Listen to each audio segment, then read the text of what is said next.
Perkenalkan, nama saya Ria Kasih Tanggang dengan NIM 5203230014, Prodi Teknik Elektro kelas A. Di sini saya akan membahas critical book review yang saya kerjakan dalam mata kuliah instalasi listrik dan iluminasi. Yang pertama, bab 1 pendahuluan, di mana latar belakang kurikulum KKNI yang ditetapkan oleh Universitas Negeri Medan menuntut mahasiswa untuk menyelesaikan 6 tugas, salah satunya critical book review. Mengkritik buku adalah salah satu mengkritik salah satu buku atau tulisan atau ulasan mengenai sebuah hasil karya atau buku, baik berupa buku fiksi ataupun non-fiksi. Tujuannya yang ada dua. Yang pertama, menyelesaikan tugas mata kuliah instalasi listrik dan iluminasi. Yang kedua, menambah wawasan tentang penetapan standar kompetensi kerja nasional Indonesia sektor listrik. Bab 2 isi. A. Identitas buku.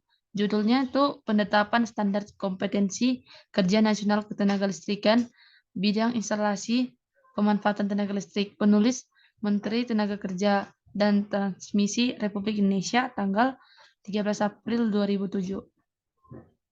Bab 2 itu untuk isi. Yang B, ringkasan isi buku. Standar kompetensi kerja nasional Indonesia yang selanjutnya disebut SKKNI adalah rumusan kemampuan kerja yang mencangkup aspek pengetahuan, keterampilan, dan keahlian sikap kerja yang relevan dan dengan pelaksanaan tugas dan syarat jabatan yang ditetapkan sesuai dengan ketentuan peraturan perundang-undangan yang berlaku. Standar kompetensi kerja nasional di bidang instalasi pemanfaatan tenaga listrik, yaitu pertama, mendapatkan gambaran mengenai kompetensi kerja berupa keahlian di bidang instalasi pemanfaatan tenaga listrik.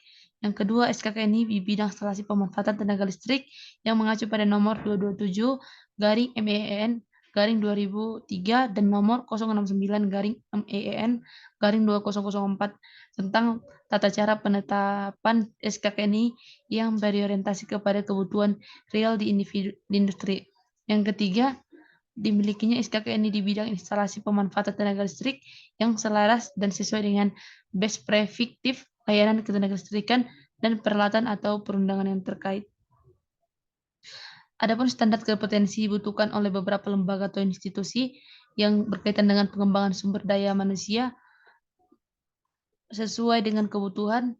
Yang pertama, untuk institusi pendidikan dan penelitian. Dua, dunia usaha dan industri dan penggunaan tenaga kerja. Yang ketiga, untuk institusi penyelenggaraan pengujian dan sertifikasi.